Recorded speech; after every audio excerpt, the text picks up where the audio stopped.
자, 미국 증시의 마감 동향부터 확인하겠습니다. 클로징 벨 나옵니다. 오늘도 장혜진 앵커, 전채린 캐스터와 함께하겠습니다.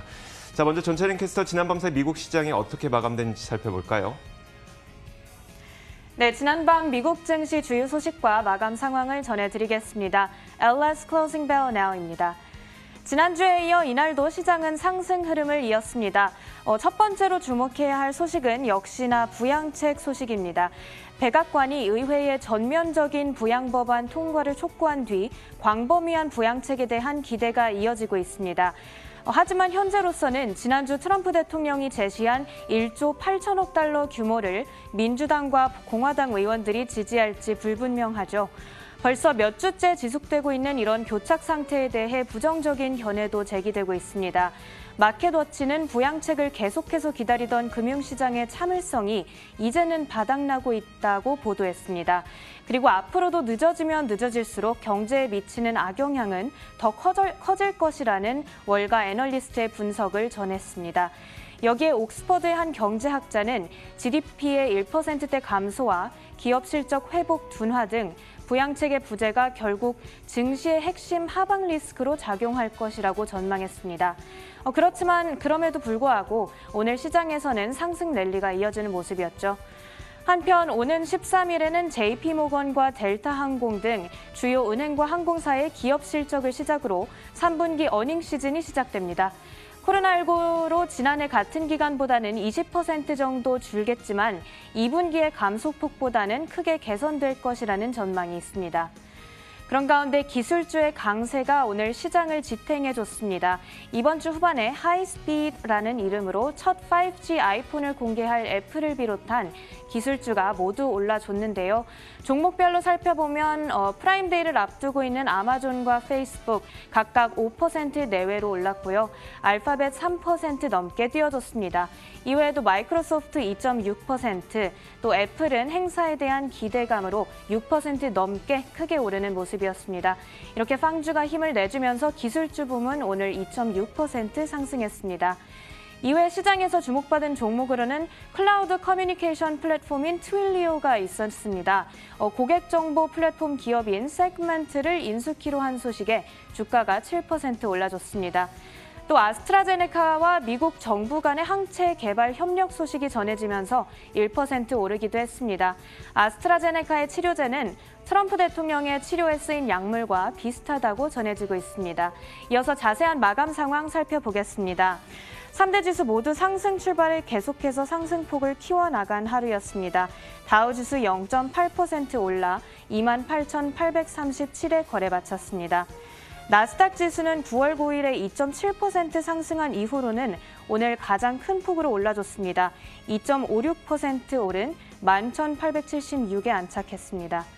또 어제 3,400선에 머물렀던 S&P 500 지수도 오늘 상승폭을 계속해서 키워나간 모습이죠. 27포인트 오른 3,534에 거래 마쳤습니다.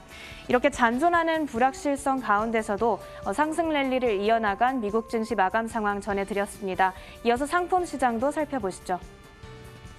자, 상품 시장 살펴보겠습니다. 일단 지난 밤 사이에 국제 유가 WTI 가격이 크게 내렸습니다. 장중한 때 3% 가까이 내리기도 했고요. 현재도 약 2.7% 정도 하락한 채 선물 시장에서 움직이고 있습니다. WTI는 리비아와 노르웨이에서의 원유 생산이 재개되고 있기 때문에 이 원유 공급이 커질 것이라는 우려가 작용을 하고 있고요. 뿐만 아니라 미국 원유 생산 시설이 밀집된 걸프만 지역을 강타할 것으로 우려가 됐었던 허리케인 델타도 좀 지나가고 있죠. 그러다 보니까 미국의 원유 생산도 재개가 되고 있습니다. 곳곳에서 원유 생산이 재개가 되고 있다 보니까 유가 하락 요인으로 작용할 수밖에 없었고요. 현재 선물시장에서 2.73% 내린 채 거래가 되고 있습니다. 39.48을 기록하고 있습니다. 이외에 나머지 상품 선물시장은 큰 움직임은 없었던 것으로 보이는데요. 금값은 0.08% 올랐고 10년물 국채 금리도 큰 변화 없었습니다. 달러 인덱스도 마찬가지로 큰 변화 없이 약보합권에서 움직이고 있는데 최근 들어 좀 눈에 띄게 이 움직임이 나타나고 있는 게 화면에선 보이고 있지 않지만 바로 천연가스 가격의 급등입니다. 요즘 가을이 상당히 춥죠. 이번 겨울이 굉장히 추울 것으로 예상이 되다 보니까 이 천연가스 가격이 불과 한 달도 안 돼서 1.8달러에서 2.95달러까지 크게 오르는 모습도 나타나고 있습니다.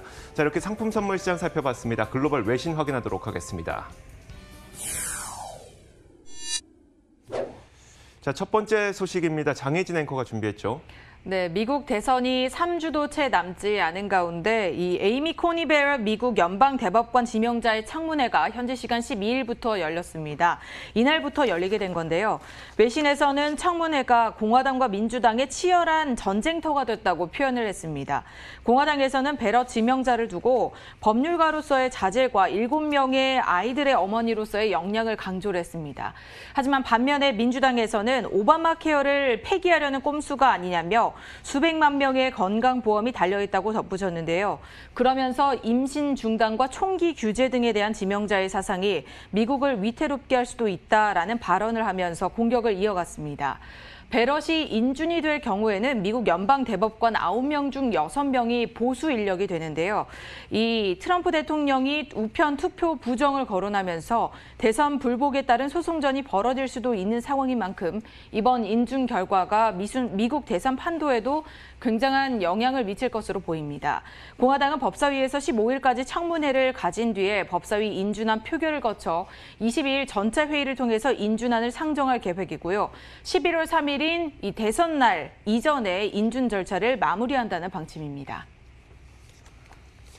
자, 이번 주에 시작하게 될 아마존 프라임데이를 시작으로 연말 쇼핑 시즌이 앞당겨질 것이라는 전망 기사가 나왔습니다. 월스트리트 저널의 기사인데요. 이번 주 시작하게 되는 프라임데이를 앞두고 이제 아마존의 주가도 5% 가까이 급등을 했습니다. 자, 올해는 코로나 팬데믹으로 인해서 수많은 쇼핑몰들이 문을 닫고 또 파산 보호 신청을 한 백화점들도 많이 나왔었죠. 그러다 보니까 블랙 프라이데이에 대한 우려가 있었습니다. 연말에 쇼핑을 해야 되는데 쇼핑몰과 백화점이 문을 닫다 보니 쇼핑할 곳이 없어서 이 블랙 프라이데이에 대한 우려감이 있었는데요. 또 이로 인해서 7월에 열렸었던 아마존 프라임데이도 같은 이유로 10월로 밀린 것이긴 합니다. 하지만 이게 오히려 연말 쇼핑 시즌의 시계를 완전히 바꿔버릴 것이라는 그런 전망인데 10월 아마존 프라임데이를 시작으로 월마트 그리고 타겟도 마찬가지로 이번 주부터 온라인 쇼핑 페스티벌에 들어가게 됩니다. 통상 11월부터 시작했던 연말 쇼핑 시즌이 10월로 한 달 앞당겨지게 된 것입니다. 실제로 이번 쇼핑 시즌을 앞두고 이미 소매업체들은 재고 확보에 나섰습니다. 미국 항만 자료에 따르면 지난 8월 210만 개의 컨테이너가 들어왔다고 하는데 이게 작년 같은 기간에 비해서 약 8% 정도 증가한 것이라고 하고요. 또 전미 소매협회의 자료에 따르면 이는 2002년 집계를 시작한 이래 가장 많은 월간 컨테이너를 수입했던 것이라고 합니다. 연말 블랙 프라이데이에서 사이버 먼데이로 이어지는 이 연말 쇼핑 시즌이 이제 한 달 앞당겨지게 되면서 연말 강세장이 또 앞당겨지게 될까, 이 강세장에 대한 기대감도 갖게 만드는 대목입니다. 네, 코로나19로 직격탄을 맞은 자동차 업계죠. 종목과 관련된 소식을 전해드릴 텐데 이번에는 포드와 관련된 내용을 전해드리겠습니다. 벤치마크 분석가 마이클 와드는 자동차 회사 포드가 이 긍정적인 실적 과 함께 굉장히 좋은 흐름을 나타낼 것으로 예상한다면서 좋은 투자 의견, 긍정적인 투자 의견을 제시를 했습니다. 그 이유로 두 가지를 들었는데요. 먼저 3분기 호실적이 기대된다고 밝혔습니다. 북미 지역에서 예상했던 것보다 더 나은 수준의 자동차 생산이 이루어지고 있고 코로나19에도 불구하고 긍정적인 변화들이 있어서 이렇게 3분기에 호실적을 기대하게 됐다라는 설명이고요. 또 그 두 번째 이유로는 새로운 경영진이 임하게 됐다는 겁니다. 즉 운영 관리팀이 이제 새롭게 구성이 됐는데 포드의 넘버 2였던 짐 팔러 CEO가 이달부터는 CEO 자리를 맡고 포드의 신사업을 총괄하게 됐고요. 최고 재무 책임자 역시 존 롤러로 교체가 됐습니다. 새로운 생산 라인 모멘텀에 효율적인 생산 비용으로부터 얻는 이익, 여기에 회사 운영 및 관리에 대한 변화까지 더해서 주가에는 굉장한 호재로 작용할 것으로 기대가 되고 있는데요. 위 세 가지 요인이 단기간 내에 포드의 주가에 촉매제, 캐탈리스트가 될 것으로 전망을 했습니다. 그러면서 투자 의견을 보유해서 매수로 전환했고요. 목표 주가를 현 7달러 25센트에서 38%가량 오른 10달러 수준으로 제시를 했습니다. 이날 포드의 주가 역시 개장 전 거래에서 1% 올랐고요. 마감 기준으로는 5.8% 가까이 상승을 하면서 마감을 했습니다. 포드의 3분기 실적은 이달 28일에 발표될 예정입니다. 자, 애플의 신작 아이폰 공개를 앞두고 애플의 주가가 6% 넘게 급등했습니다. 이번 아이폰 공개는 최근 몇 년 이래의 가장 특별한 아이폰, 가장 중요한 아이폰 공개 행사가 될 것이라는 기대가 모이고 있는데요.